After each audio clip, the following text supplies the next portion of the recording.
네, 오늘도 어벤져스 철치 예배에 나오신 우리 성도님들, 온라인 성도님들 진심으로 반갑습니다. 저는 어벤져스 철치를 이끄는 목사 빈 리이라고 합니다.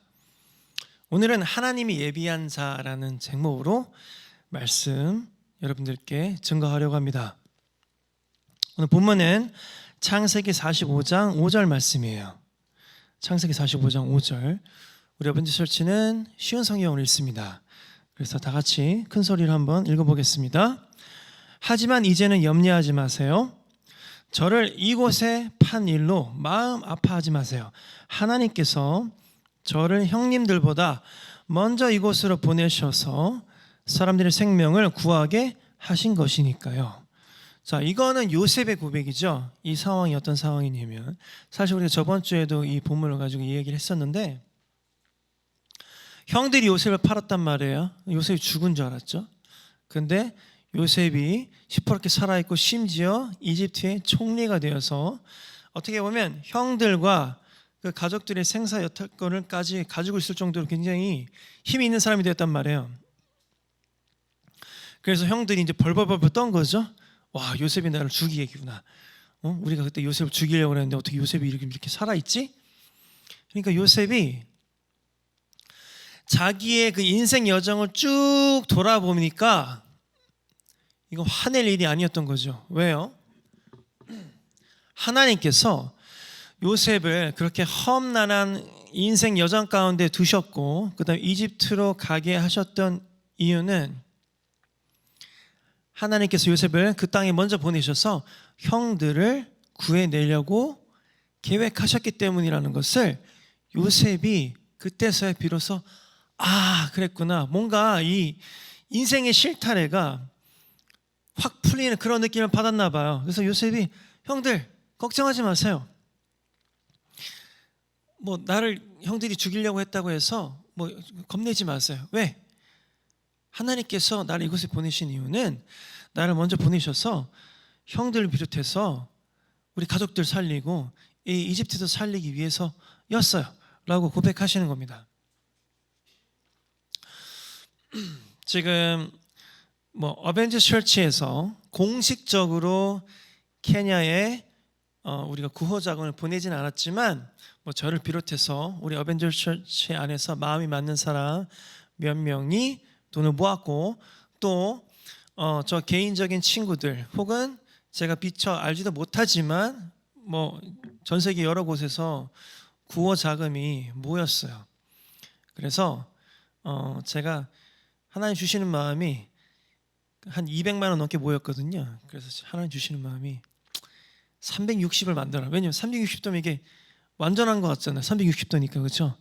그래서 제가 이제 세 분한테 보내드려야 될 것 같아서 3으로 떨어질 수 있게끔 그래서 제가 그냥 360을 채웠습니다. 그래서 선교사님 세 분에게 120만 원씩 제가 공평하게 나는 다 다른 사역들 같은 지역에 계시지만 다 다른 사역을 하고 계셔서 제가 120만 원씩 선교사님 그 어려운 분들 도와주는데 써주세요 이렇게 드렸습니다. 선교사님들이 너무 감사하시면서 저뿐만 아니라 이 그 구호 자금을 모금하는데 참여한 모든 사람들에게 감사하시면서 그곳에서 마스크를 직접 제작해서 나눠주신다든지 지금 식량이 어마어마하게 가격이 뛰고 있대요. 왜냐하면 1차적으로 좀 메뚜기 떼의 습격이 한 번 왔었었는데 지금 또 와가지고 식량이 남아나지 않는데요. 두 번째로는 그쪽에 그 이슬람 상인들이 사재기를 막 하고 있답니다. 그래서 식량이 막 계속 폭등하고 있대요. 그래서 마침 우리가 보내준 돈으로 넉넉하게 식량을 살 수 있었다고 되게 감사하다고 저희들에게 편지를 보내시는 그런 모습을 보는데 마치 하나님께서 이 말씀을 통해서 저에게 말씀하시는 것이 내가 저 선교사들을 그 땅에 미리 보냈다 이런 마음을 저에게 강하게 주시더라고요. 하나님께서 요셉을 이집트 땅에 먼저 보내서 요셉을 통해서 그 땅 사람들이 구원받고 그 땅 사람들이 먹을 것을 얻어먹고 했던 것처럼 어떻게 생명을 얻었잖아요. 그렇죠? 이 케냐 사람들도 지금 먹을 것이 없고 굉장히 힘든 과정에서 하나님께서 그 선교사들을 그 땅에 보내심으로써 그리고 담대하게 그 땅에서 나올 수도 있었지만 담대하게 내가 그냥 이곳에서 죽으면 죽으리라 이런 마음으로 남아 계셨기 때문에 우리가 이렇게 주섬주섬 돈을 좀 모아서 보내드렸을 때 그분들이 그 케냐 사람들에게 나눠줄 수 있는 것이죠. 선교사님 한 사람이 그곳에 있음으로써 그 주변에 그 케냐 주민들이 도움을 받을 수 있었던 것이죠. 마치 하나님께서 요셉을 그곳 가운데 먼저 보내셨기 때문에 요셉의 가족들과 그 다음에 요셉의 엄마 아버지 그리고 심지어 이집트 사람들까지 구원을 얻었던 것처럼 말이에요. 지금 선교지의 사정이 많이 힘들다고 합니다. 폭동이 일어날지도 모르고 그래도 케냐 정도면 아프리카에서는 그래도 좀 양반인 나라인데 아마 다른 나라들은 더 할 거라고 제가 생각이 들어요.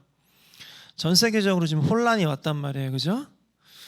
그럼에도 불구하고 그 선교 사람들이 거기에서 먼저 가 계셔서 자리 잡고 버텨주심으로써 우리가 어떤 물질을 보내드렸을 때 그것들이 나누어지고 그 물질을 통하여서 하나님의 사랑이 그곳 가운데 전해지는 그 놀라운 역사를 지금 저희들이 우리 눈으로 제가 페이스북에도 그 사진들 다 올리고 했잖아요.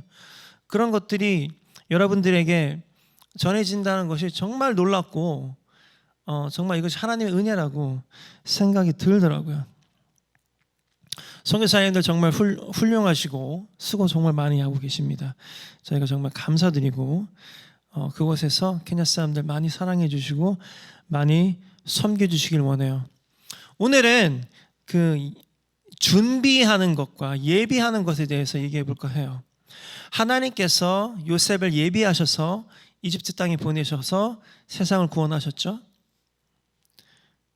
하나님께서 그 케냐 선교사님들을 그 땅에 보내셔서 케냐를 구원하는 데 쓰고 계세요. 저는 원래 한국에서 계속 살다가 미국에 11년이나 살았는데 하나님께서 또 저를 이 땅 가운데 보내서 물론 한국에는 교회가 많지만 또 하나님께서 좀 더 새로운 목회, 새로운 교회, 남들이 안 하는 교회 한번 해봐라 이런 비전을 주셔서 저한테 제가 하고 있어요. 그리고 우리 교회에 이렇게 훌륭한 분들이 많이 모여서 서로 사랑하면서 예배하고 있죠. 하나님께서 이렇게 사람들을 보내신단 말이에요. 그렇죠? 그리고 준비시키는 거예요. 아직 우리 어벤져스 철치는 뭐 이렇게 큰 교회는 아니지만 그래도 여러 가지 다양한 사역들 그리고 하나님을 높여드리는 사역들 하기 위해서 지금 도약하기 위해서 많이 준비하고 있잖아요. 그죠? 우리가 예비하고 있어요. 그런 예비하는 삶이 성경에 굉장히 사실 많이 나옵니다. 요셉도 그랬고 다윗도 그렇고 성경에 나오는 거의 모든 그 영웅들은 그 메인 캐릭터들은 다 어떤 뒤에 오실 예수를 예비하는 그런 상징적인 인물들이에요. 그 중에서도 우리가 오늘 보고 싶은 사람이 바로 세례 요한이에요. 세례 요한이 누구냐면 주의 오실 길을 예비하는 사람이다. 그래서 세례 요한의 준비가 없었다면 예수님의 사역도 굉장히 어려웠을 거다. 이렇게 얘기하는 사람들이 많아요. 세례 요한은 어떤 사람이었어요? 부드러운 옷 대신에 거친 털옷을 막 입고 광야에 나가서 막 외치면서 막 와일드하게 그 때가 다 왔다고 외치는 소리라고 사람들이 얘기했잖아요. 그렇죠? 근데 그때가 언제였냐면 말라기 그 구약 말라기 이후에 400년 동안 어떤 예언이 없었어요. 하늘에서 예언자를 통해서 계속 예언을 했단 말이에요. 앞으로 어떻게 될 것이다. 앞으로 어떻게 될 거고 누가 올 거고 너희들 구원할 거다. 이런 예언이 계속 내려왔는데 침묵 기간이 400년이 있었어요. 그때 당시에. 근데 갑자기 그 400년의 침묵을 깨고 세례 요한이 외치는 목소리로 광야에서 막 외치기 시작한 겁니다. 그래서 세례 요한이 막 메시지를 막 전하니까 막 회개의 역사가 일어나. 회개하라. 회개의 역사가 일어나는 거예요. 그래서 세례 요한을 사람들이 얼마까지 얘기하냐면 세례 요한이 그 이사야 선지자보다 더 나은 선지자라고 얘기할 정도로 여자한테 태어난 자 중에 세례 요한보다 위대한 사람이 없다. 이렇게 얘기할 정도로 세례 요한은 대단한 사람이었어요. 근데 여러분, 세례 요한의 삶을 한번 봐봐요. 세례 요한은 결국 끝이 어떻게 됐나요? 그 세례 요한이 한참 사역할 때는 광야에서 뭐 외치는 거야. 예를 들면 제가 여기 강서구청 사거리 먹자골목 나가가지고 막 외치는 겁니다. 이렇게 훌륭한 어벤져스 철치도 없고 그냥 런닝구 하나 입고 추리닝 하나 입고 그냥 여러분 회개하십시오. 천국이 가까웠습니다, 여러분. 사람들이 어휴 미친놈 이러겠죠. 세례 요한은 그렇게 외치다가 뭐 제자들이 좀 따르고 막 이랬는데 결국에는 어떻게 됐냐면 감옥에 gat혔어요. 감옥에 갇혀서 결국엔 나중에 이제 처형당해서 죽어요.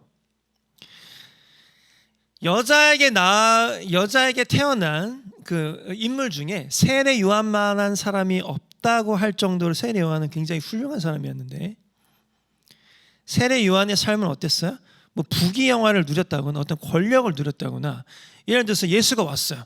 야, 내가 이제 다 구원할 테니까 너는 그냥 뭐 넘버 2 해라.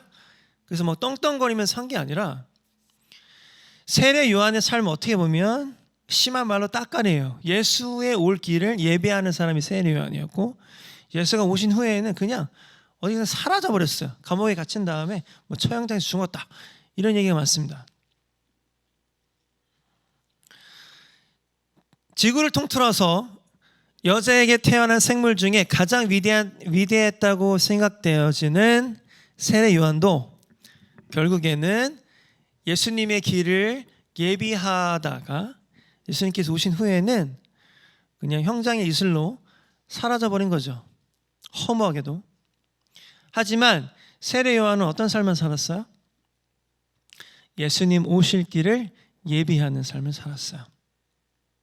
그리고 그것이 세례 요한의 존 더 베프티스트의 역할이었나 봐요. 이 지구에서.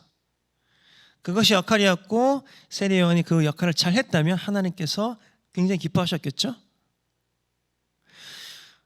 우리가 본문에서 봤던 요셉도 마찬가지였을 것 같아요. 물론 요셉은 그래도 감사하게도 어떤 이집트의 총리가 되었죠.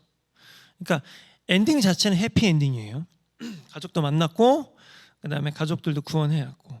하지만 여러분 요셉의 삶을 한번 들여다봐요. 과연 요셉의 삶은 행복한 삶인가? 여러분이 만약 요셉의 입장에서 요셉의 삶을 산다고 생각해 보라고요. 행복할 것 같아요? 동생이 형 팔아먹고 말이야. 태안 염전에다가 팔아먹고 아빠한테는 아빠 형 죽었어요. 이런 삶을 살면서 계속 노예 그 감옥에 갇히고 뭐 나중에는 국무총리가 됐겠지만 과연 그 삶이 행복한 삶일까요? 아닐 것 같아요. 그 삶은 너무나 처절하기도 힘든 삶이었을 것 같습니다. 끝은 좋았지만 그렇죠? 준비하는 삶, 뒤에 올 사람을 준비하는 삶, 뒤에 올 영광을 준비하는 삶 쉽지 않아요. 그리고 뭐 운이 좋아서 내가 그렇게 준비를 열심히 했는데 내가 살아있을 때 그 어떤 영광을 누렸다. 그럼 그래도 그나마 나아요. 그죠? 근데 하나님께서 굉장히 그 위대하게 큰 어떤 의미로 쓴 인물들을 성경에 다 보면 전부 다 어떤 위기 혹은 고난 이걸 겪지 않은 사람들이 단 한 명도 없습니다. 성경에는. 심지어 만왕의 왕이신 The King of Kings, The Lord of the Lord인 예수도 지구에서 가장 극악의 형벌을 받아야만 했다고요. 우리가 하나님 저를 준비시켜 주세요. 저를 뭐 하나님 다시 오실 예수 준비하는 삶 살게 해주세요. 고백은 많이 한단 말이에요. 근데 사실 그런 고백은 어떤 고백이에요? 하나님 그러면 저에게 고난을 허락해 주세요. 그 고난을 통해서 더 강하게 해주세요. 이런 고백이나 마찬가지란 말입니다. 세례 요한은 불명예스럽게 중재인한테 주는 그 참수형 모가지 당강댕강 하는 거 있죠? 참수형으로 죽었다고 여겨집니다. 여자가 낳은 자 중에서 가장 위대한 자라고 인정받았던 하나님의 사람이 그냥 참수형으로 죽었어요. 예수는 어떻게 죽었어요? 십자가에 달려서 조롱받으면서 죽었어요. 요셉은 죽지는 않았어요. 하지만 죽을 뻔했죠. 그리고 어떻게 보면은 이 세상에서 가장 어떤 그 슬픔에 그게 달았겠죠. 형들로부터 그 배신받고, 그렇죠? 배신의 연속이었잖아요. 요셉의 인생은. 근데 생각해봐요.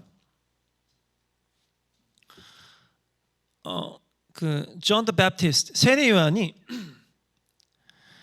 이런 사건이 있습니다. 감옥에 갇히고 너무 우울해지는 거죠. 그래서 와 하나님 나 진짜 너무 우울해요. 아 예수가 진짜 구원자 맞나? 야 제자들을 불러. 야 예수한테 가가지고 예수한테 진짜로 당신이 그 구원자 메시아가 맞냐고 좀 물어봐봐라. 야, 나도 지금 이게 오락가락 하는 것 같아. 그럴 정도로 사도 존 더 배프티스트 세례 요한이 그 침체가 막 온단 말이죠. 요셉이라고 안 왔을까요? 왔을 것 같아요. 내가 만약에 요셉이었으면 매일 울었을 것 같아요. 어마어마하게 우울했겠죠? 많이 우울했을 것 같아요. 저는 선교지에 뭐 좀 길게 있어 본 적이 있어요. 뭐 6개월? 뭐 그렇게 긴 건 아니지만 그 좀 제가 인도에 있었었는데 몸이 많이 힘드니까 되게 많이 우울해지고 가늘 나면 손꼽게 되더라고요. 정말 너무너무 몸이 힘드니까 기후도 너무 힘들고 뭐 정전이 되면 막 3일씩 되고 막 그러니까 차가운 물을 틀면 막 뜨거운 물이 나와요. 너무 그 햇볕이 뜨거워가지고 미쳐버리죠. 막 그 대리석으로 지은 집은 막 그 무슨 찜질방 같아요. 가는 날을 손꼽고 있고 막 되게 우울했던 것 같아요. 제가 생각해도 힘든 과정을 통과하는 건 굉장히 힘들죠. 그럼에도 불구하고 요셉은 그 길을 묵묵하게 걸어가서 결국에는 영광에 골인했죠. 세례 요한은 뭐 길어봐야 한 1년 정도 사역했다 이렇게 평가돼요. 1년 정도 광야에서 외치면서 예수 그리스도의 길을 예비했던 거죠. 끝은 어떻게 끝났어요? 감옥에서 삼수형으로 끝났대요. 사실은 세례 요한의 업적을 보자면 별거 없어요. 그죠? 우리가 나중에 인정을 하지만 그때 당시에 뭐 이렇게 해놓은 건 없다고요. 사실은 어떻게 보면 험한 삶이기도 해요. 그런데 하나님께서 세례 요한에게 야 너는 예수의 올 길을 좀 예비를 해라. 그래서 세례 요한이 묵묵하게 그 길을 갔던 거죠. 누가 하나 알아주지 않아도. 예수 또한 마찬가지예요. 사람들이 막 와 왕이 나셨다 뭐 이 사람이 구원자다 막 했는데 이 사람이 어떤 정치적으로 혹은 군사적으로 사람들 구원하지 않을 것이라는 것을 보이니까 사람들이 갑자기 돌변해요. 뭐야? 우리 구원자인 줄 알았는데 완전 빙다리 핫바지네. 야 죽여! 예수 죽여요. 예수의 삶에서는 물론 예수가 어떤 뭐 사람들에게 가르치고 뭐 병을 고치고 뭐 어마어마한 일을 하긴 해도 어떻게 보면 험한 삶이에요. 왜? 십자가에 못 박혀서 죽었잖아요. 험한 삶이죠. 조선의 선교사들 한번 생각해봐요. 그러면 1800년대 후반에 1900년대 초반에 그 중에서도 어떤 미국, 캐나다, 영국에서 엘리트들이 조선에 우리 하나님을 전하기 위해서 예수 그리스도를 전하기 위해서 와요. 막 의사들이, 간호사들이, 학자들이 조선을 품고 옵니다. 아, 조선이라는 땅에 예수 그리스도의 십자가를 전해야지. 근데 지금도 우리 예전에 그 합정 철치가 있던 그곳에 가면 양화진이 있잖아요. 양화진에 가면 그때 와서 뭐 예를 들어서 1년 만에 예를 들면 지금처럼 코로나 바이러스 같은 거 걸려서 죽는 거예요. 조선말을 익히기 위해서 뭐 중국이나 일본에서 3년 동안 막 조선말을 막 공부를 하고 와요. 이제 좀 사역 좀 해볼까? 근데 무슨 뭐 장티푸스, 무슨 뭐 한국에만 있는 풍토병 이런 거 걸려가지고 뭐 원인도 모른 채 뭐 결핵에 걸린다든지 아이를 낳다가 죽는다든지 여자는 허무하게 1년, 2년, 뭐 3년 뭐 해보지도 못하고 그냥 죽은 사람들이 지금 양화진에 묻혀 있어요. 어떻게 보면 굉장히 덧없는 삶이에요. 야, 니네 한 게 뭐야? 근데 생각해봐요. 지금 우리 한국 보자고. 저는 우리 기독교라고 사실 욕을 먹긴 해도 그래도 우리 기독교만큼 사람들 많이 돕고 우리 사회를 위해서 열심히 우리가 노력하는 종교가 없다고 저는 솔직하게 생각합니다. 왜요? 나도 없는 사람인데 케냐의 필요를 보고 내어놓잖아요. 내 친구들도 물론 크리스찬 아닌 사람들도 있지만 많은 크리스찬들이 케냐 사람 힘들구나 내어놓단 말이에요. 지금도 선교사들이 가서 하나님께서 그곳에 보내셔서 미리 예비하신 선교사님들이 그분을 통해서 어떤 물질이나 혹은 사랑이 흘러갈 수 있도록 지금 그 땅에 가서 사역하고 있죠. 누가 그런 일을 하겠어요?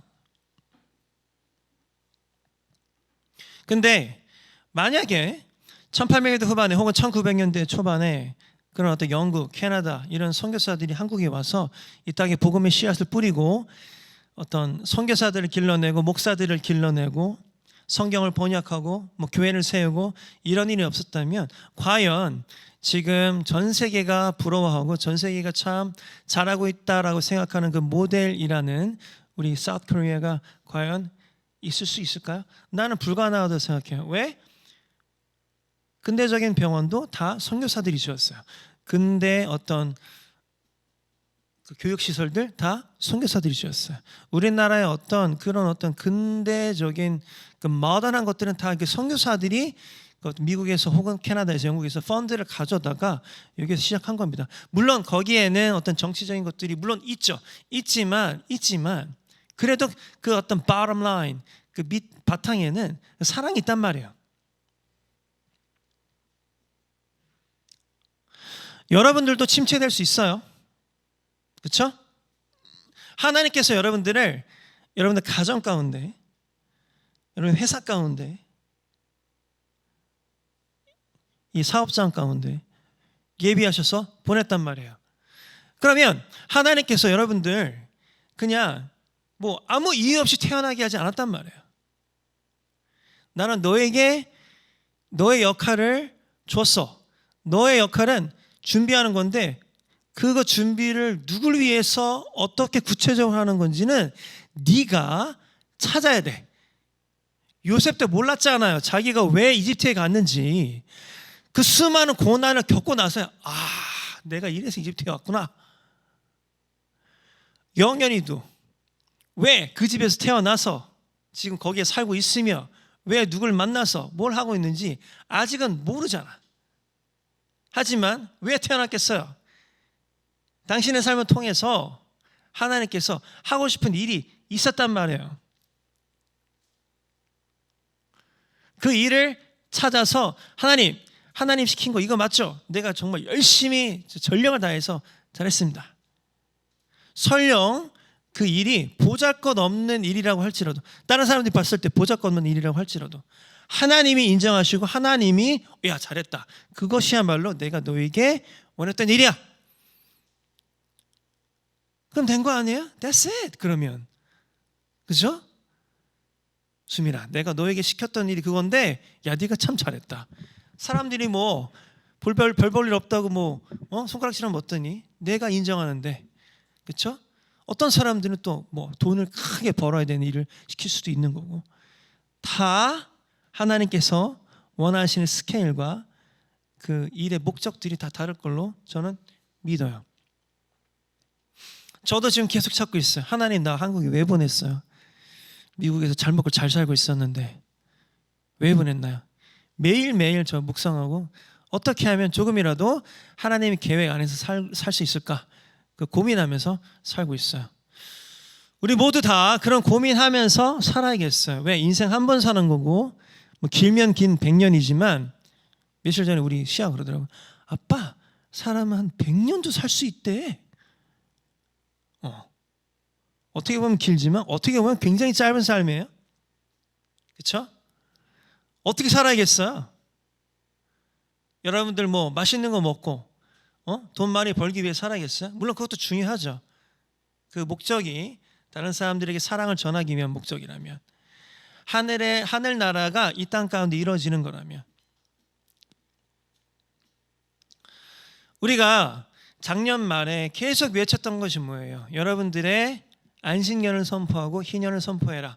하늘 나라가 이 땅 가운데 이루어지도록 여러분들이 나눠야 된다. 사랑을 나눠야 된다. 여러분들 희년을 선포했을 때 하나님께서 놀랍게 오히려 더 더블과 트리플 더블로, 그죠? 3배로 하나님께 부어주실 거라는 것을 믿고 우리 좀 나아가 보자. 그래서 저도 케냐에 하나님 그냥 믿음으로 드렸습니다. 잘 될 것 같아요. 그 기분이 좋아요. 우리가 희년을 선포할 때 그 케냐에도 사실 우리나라는 지금 물자가 되게 풍부하잖아요. 그렇죠? 케냐는 없잖아요. 그러면 흘러가는 거죠. 굉장히 지금 저는 이게 진짜로 이 현실적인 게 맞는 건지, 이게 과연 현실인지 궁금한 게 뭐냐면, 뭐 며칠 전에 일본의 코스코에 뭐 그 마스크가 풀렸어요. 그러니까 일본 사람들 굉장히 질서적인 사람들이고 뭐 다른 사람들 이렇게 친다든지 얘기 절대 없거든요.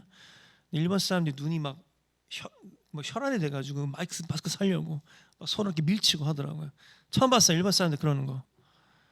미국은 지금 뭐 어떤 의료 장비들이 없어서 뭐 PPE, Personal Protection Equipment 같은 게 없어가지고 뭐 쓰레기 봉투를 둘러매고 한다는 둥. 말이 안 되는 상황이에요. 그죠?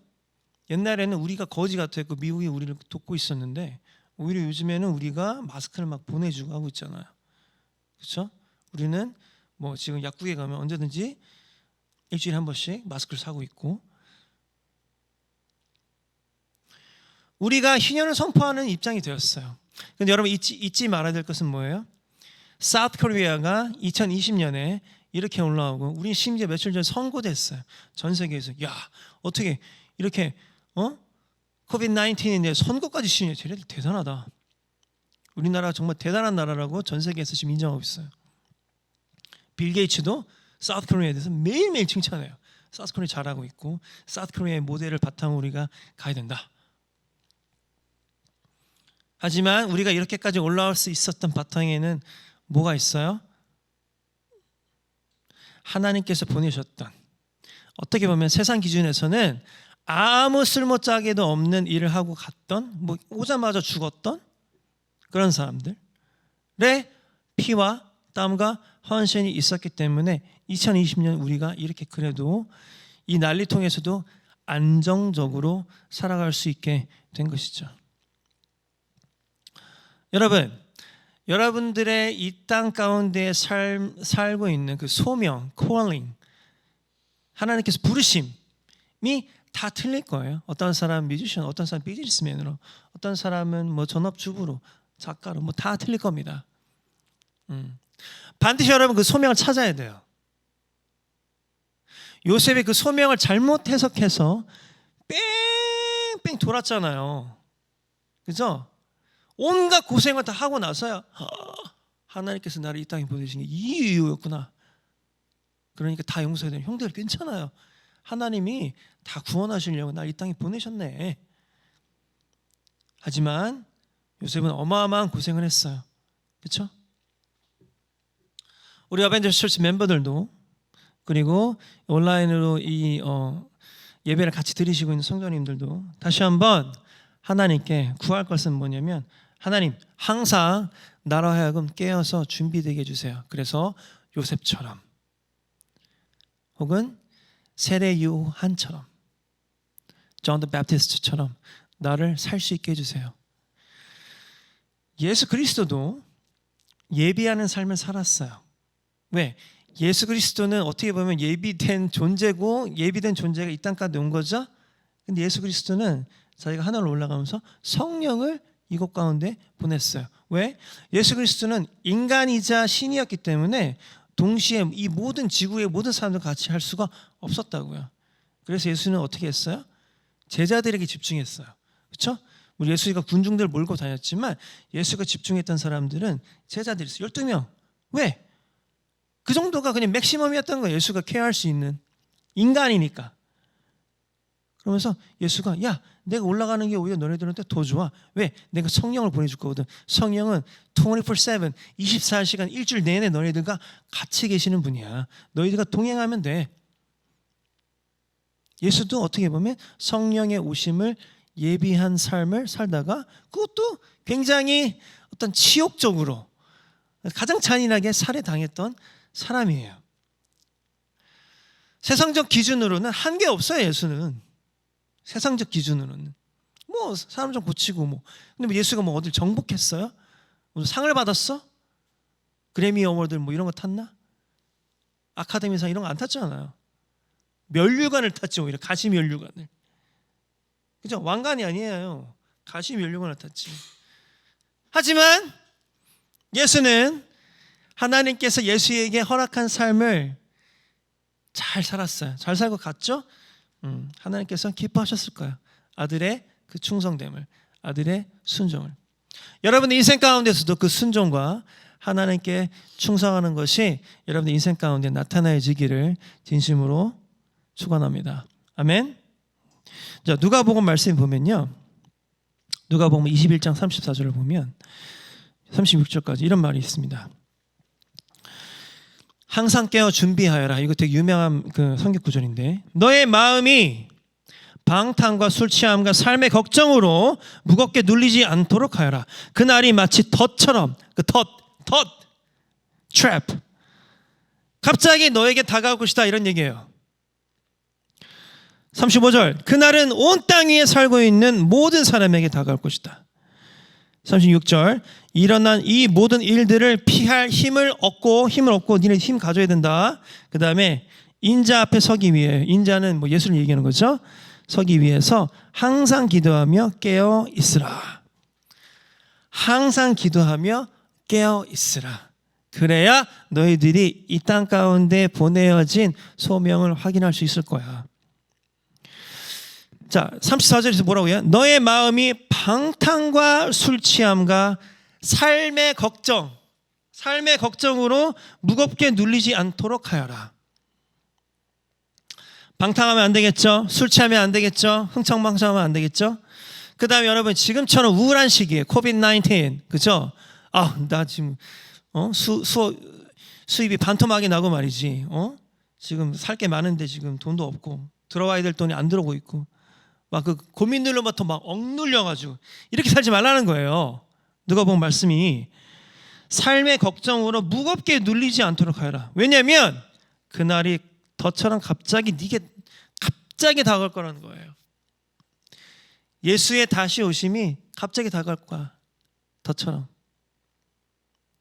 그러니까 너희들 깨어 있어라. 항상 기도해라. 이런 얘기를 하는 겁니다. 여러분 깨어 있으십시오. 항상 기도하십시오. 하나님이 오실 길을 예비하십시오. 여러분들에게 주어진 소명을 확인하시고 그대로 살아가십시오. 하나님 깊은 삶을 살기 위해서 노력하십시오. 하나님께서 여러분들이 어떤 스케일의 일을 하건 간에 하나님의 일을 충실하게 하는 것을 보고 기뻐하실 것이에요. 그리고 그거 여러분들 그대로 나중에 인자 앞에 섰을 때 인정받으실 겁니다. 아멘. 다 같이 기도하시겠습니다. 하나님 감사합니다. 오늘도 우리가 하나님 말씀 들으면서 보면서 하나님께서 우리를 이 땅 가운데 보내신 소명을 확인해 봅니다. 하나님, 선교사님들을 통해서 그 케냐 땅이 구원받고 있듯이 우리 조선으로 보내어진 선교사들로부터 구원받았듯이 하나님 우리의 주변들도 우리를 통해서 나를 통하여서 구원받고 그 사람들이 새로운 생명 얻을 수 있도록 하나님 도와주세요. 하나님 우리에게 힘 주세요. 하나님 우리 방탕하게 살지 않게 해주시고 술 취하지 않게 해주시고 수많은 걱정들로부터 우리가 무겁게 짓눌리지 않을 수 있도록 항상 하나님께 깨어있고 하나님께 기도하는 삶 살 수 있기를 원하오니 하나님 우리의 삶을 인도해 주세요. 이 모든 말씀 예수님의 이름으로 감사하며 기도드렸습니다. 아멘. 오늘 예배를 마치겠습니다. 다음 주에도 우리 어벤져스 철치와 다 같이 예배하는 우리 어벤져스 멤버들 그리고 온라인 성도님들 되셨으면 좋겠습니다. 지금 시절이 참 어수선합니다. 여러분들 건강하시고 항상 깨어 있으시고 하나님께 기도하는 삶 살기를 축원합니다. 다음 주에 만나요.